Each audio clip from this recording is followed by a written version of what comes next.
बहुत समय पहले एक पुराने और शांत गांव सोनापुर में दो भाई रहते थे। बड़े भाई का नाम सेठ भैरवलाल था। वह पूरे गांव का सबसे अमीर आदमी था। उसके पास सैकड़ों बीघा उपजाऊ खेत, बैल, नौकर और अनाज के बड़े बड़े भंडार थे। उसके आलीशान मकान को देखकर लोग हैरान रह जाते थे। लेकिन इतनी दौलत होने के बावजूद उसका दिल बहुत छोटा था। उसे किसी गरीब की मदद करना बिल्कुल पसंद नहीं था। वो हर समय सिर्फ अपने फायदे और अपने धन के बारे में सोचता रहता था। दूसरी ओर उसका छोटा भाई गोपाल बेहद गरीब था। उसके पास एक टूटी फूटी झोपड़ी थी। कुछ पुराने बर्तन और मेहनत करने के अलावा कोई सहारा नहीं था। कई बार तो उसके घर 2 वक्त का खाना भी नहीं बन पाता था। फिर भी गोपाल कभी किसी से ईर्ष्या नहीं करता था। वो भगवान पर भरोसा रखता था और ईमानदारी से मेहनत करके अपना जीवन बिताता था। गोपाल की पत्नी राधा भी बहुत सीधी और समझदार थी। वो हर मुश्किल में अपने पति का साथ देती थी।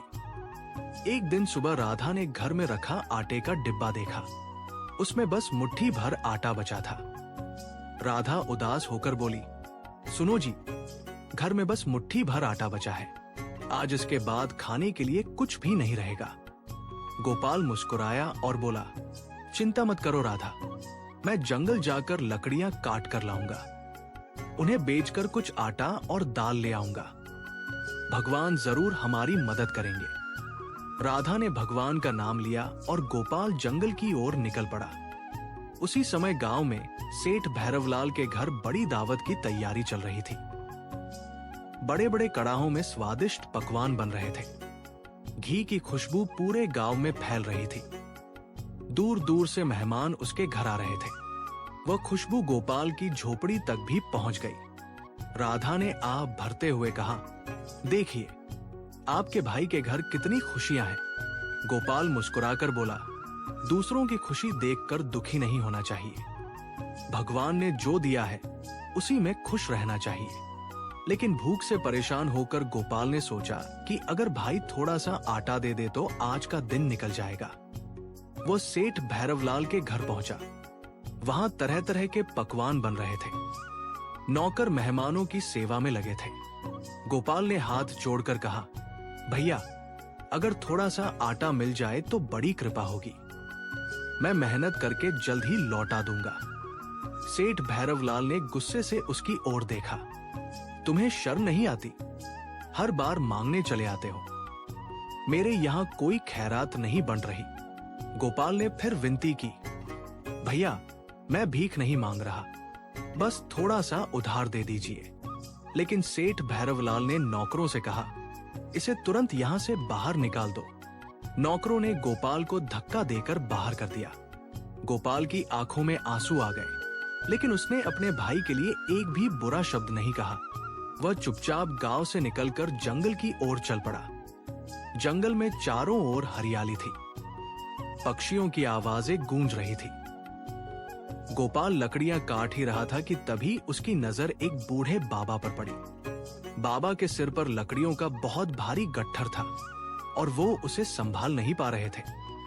बाबा ने थकी हुई आवाज में कहा, बेटा, क्या तुम मेरी थोड़ी मदद करोगे? गोपाल तुरंत उनके पास पहुंचा। क्यों नहीं बाबा, आइए, ये गट्ठर मुझे दे दीजिए। उसने बिना देर किए भारी गट्ठर अपने कंधे पर उठा लिया। बाबा मुस्कुराए, बेटा, तुम बहुत अच्छे इंसान हो। आजकल बिना स्वार्थ के कोई किसी की मदद नहीं करता। गोपाल बोला, मैंने तो सिर्फ इंसानियत निभाई है बाबा। बाबा खुश होकर बोले, अगर ऐसा है तो मेरे साथ चलो। मैं तुम्हें एक ऐसी जगह ले चलता हूं जहां बहुत कम लोग पहुंच पाते हैं। गोपाल बिना कुछ पूछे उनके साथ चल पड़ा। गोपाल बिना कुछ पूछे बूढ़े बाबा के पीछे पीछे चल पड़ा। दोनों घने जंगल से होते हुए एक ऊंचे पहाड़ के पास पहुंचे। पहाड़ की चोटी बादलों को छू रही थी और उसके बीच एक विशाल गुफा दिखाई दे रही थी। बाबा मुस्कुराए और बोले, डरो मत बेटा, मेरे साथ अंदर चलो। जैसे ही गोपाल गुफा के अंदर पहुंचा, उसकी आंखें आश्चर्य से खुली की खुली रह गई। अंदर एक विशाल महल था। दीवारें सोने और चांदी से चमक रही थी। चारों ओर अनमोल रत्न जगमगा रहे थे। दर्जनों सैनिक और सेवक अपने अपने काम में लगे हुए थे। गोपाल ने हैरानी से पूछा, बाबा, ये जगह कौन सी है? बाबा बोले, ये पहाड़ के रक्षकों का महल है। उसी समय सामने एक भव्य सिंहासन पर बैठे राजा दिखाई दिए। उनके चेहरे पर तेज था और आंखों में दया। राजा मुस्कुराकर बोले, स्वागत है गोपाल। गोपाल चौंक गया। महाराज, आप मेरा नाम कैसे जानते हैं? राजा बोले, हम इस संसार में होने वाली हर अच्छी और बुरी बात जानते हैं। आज तुमने बिना किसी स्वार्थ के हमारे प्रिय बाबा की मदद की है, इसलिए हम तुमसे बहुत प्रसन्न हैं। फिर राजा ने अपने सैनिकों से कहा, आज हमारे मित्र गोपाल की वजह से बाबा सुरक्षित यहाँ पहुंचे हैं। राजा ने गोपाल की ओर देखकर कहा, बताओ, तुम क्या चाहते हो?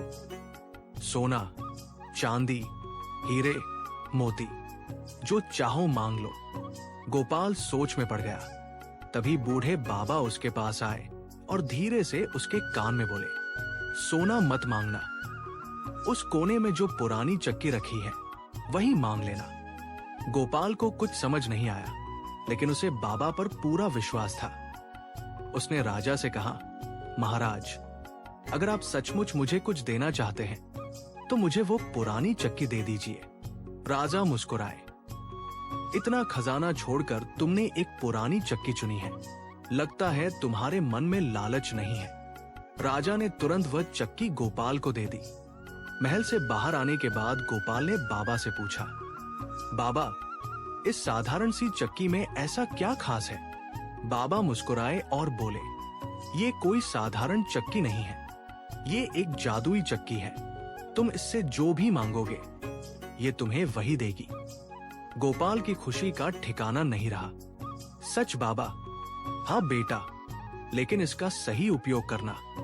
बाबा ने आगे कहा, जब भी इसे चलाना हो कहना, चक्की रानी, चक्की रानी, जो मैं चाहूं वो दे। और जब इसे रोकना हो कहना, बस चक्की रानी अब रुक जा। अगर इसे रोकना भूल गए तो ये लगातार देती रहेगी। गोपाल ने दोनों मंत्र अच्छी तरह याद कर लिए। उसने बाबा के चरण छुए और कहा, आपका ये उपकार मैं जीवन भर नहीं भूलूंगा। बाबा मुस्कुराए। अगले ही पल वे अचानक वहां से गायब हो गए। गोपाल इधर उधर देखने लगा, लेकिन बाबा कहीं दिखाई नहीं दिए। वह जादुई चक्की अपने कंधे पर रखकर खुशी खुशी सोनापुर गांव की ओर चल पड़ा। रास्ते भर वह सोचता रहा, क्या सचमुच ये चक्की जादुई है या मैं कोई सपना देख रहा हूं? कुछ देर बाद वह अपनी झोपड़ी पहुंचा। राधा दरवाजे पर उसका इंतजार कर रही थी। अरे, आज इतनी देर कैसे हो गई? गोपाल मुस्कुराया। आज जंगल में मेरे साथ एक ऐसा चमत्कार हुआ है जिस पर तुम्हें भी विश्वास नहीं होगा। दोनों झोपड़ी के अंदर बैठे। गोपाल ने पहाड़, महल, राजा, बूढ़े बाबा और जादुई चक्की की पूरी कहानी राधा को सुनाई। राधा पहले तो हंस पड़ी। लगता है तुम बहुत थक गए हो। गोपाल बोला, मुझे भी यही लग रहा था, लेकिन एक बार इसे चलाकर देख लेते हैं। उसने जादुई चक्की सामने रखी और बोला, चक्की रानी, चक्की रानी, जो मैं चाहूं वो दे, हमें स्वादिष्ट भोजन दे। अचानक चक्की घूमने लगी। कुछ ही क्षणों में गर्मा गर्म पूड़ियां निकलने लगी, फिर कचौड़ियां। देखते ही देखते पूरी झोपड़ी स्वादिष्ट भोजन से भर गई। राधा खुशी से चिल्लाई, हे भगवान, ये सचमुच जादुई चक्की है। गोपाल को तुरंत बाबा की बात याद आई। वह बोला, बस चक्की रानी अब रुक जा। और उसी पल चक्की रुक गई। दोनों की आंखों में खुशी के आंसू आ गए। कई महीनों बाद उन्होंने भरपेट भोजन किया, लेकिन उन्हें ये पता नहीं था कि झोपड़ी की खिड़की के बाहर खड़ा एक आदमी ये सब अपनी आंखों से देख रहा था। वह था सेठ भैरवलाल का नौकर कालू। झोपड़ी की खिड़की के बाहर खड़ा सेठ भैरवलाल का नौकर कालू ये सब अपनी आंखों से देख चुका था। वह चुपचाप वहां से निकल गया। अगले दिन वह सीधे सेठ भैरवलाल के पास पहुंचा। मालिक, मैंने अपनी आंखों से एक चमत्कार देखा है। सेठ भैरवलाल ने पूछा, क्या देखा? कालू बोला, गोपाल के घर एक जादुई चक्की है, वो जो भी मांगो वही निकाल देती है। मैंने अपनी आंखों से उसे पूड़ियां, कचौड़ियां, हलवा और मिठाइयां निकालते देखा है। ये सुनते ही सेठ भैरवलाल की आंखों में लालच चमक उठा। वो मन ही मन बोला, जिस आदमी को मैंने एक मुट्ठी आटा तक नहीं दिया, आज वही मुझसे ज्यादा भाग्यशाली बन गया। नहीं, वह चक्की अब मेरी होगी। पूरा दिन वह उसी चक्की के बारे में सोचता रहा। रात होते ही उसने कालू को बुलाया। आज हम गोपाल के घर चलेंगे। कालू डरते हुए बोला, अगर पकड़ लिए गए तो? सेठ भैरवलाल हंसते हुए बोला, डरपोक मत बनो, बस मेरे पीछे पीछे चलो। आधी रात को दोनों चुपके से गोपाल की झोपड़ी में घुसे। गोपाल और राधा गहरी नींद में सो रहे थे। सेठ भैरवलाल ने धीरे से जादुई चक्की उठाई और दोनों बिना आवाज किए वहां से निकल गए। सुबह जब गोपाल उठा तो चक्की अपनी जगह पर नहीं थी। राधा घबराकर बोली, अरे हमारी जादुई चक्की कहाँ गई? गोपाल ने चारों ओर देखा, लेकिन चक्की कहीं नहीं मिली। कुछ देर बाद उसने शांत स्वर में कहा, जिस चीज की नींव लालच पर हो वो कभी सुख नहीं देती। जिसने भी इसे चुराया है उसे उसका परिणाम जरूर मिलेगा। उधर सेठ भैरवलाल अपने बड़े कमरे में पहुंचा। उसने चक्की सामने रखी और जोर से बोला, चक्की रानी, जो मैं चाहूं वो दे। सोना निकालो, हीरे निकालो, मोती निकालो। अगले ही पल चक्की घूमने लगी। सोने की अशर्फिया, हीरे और मोती निकलने लगे।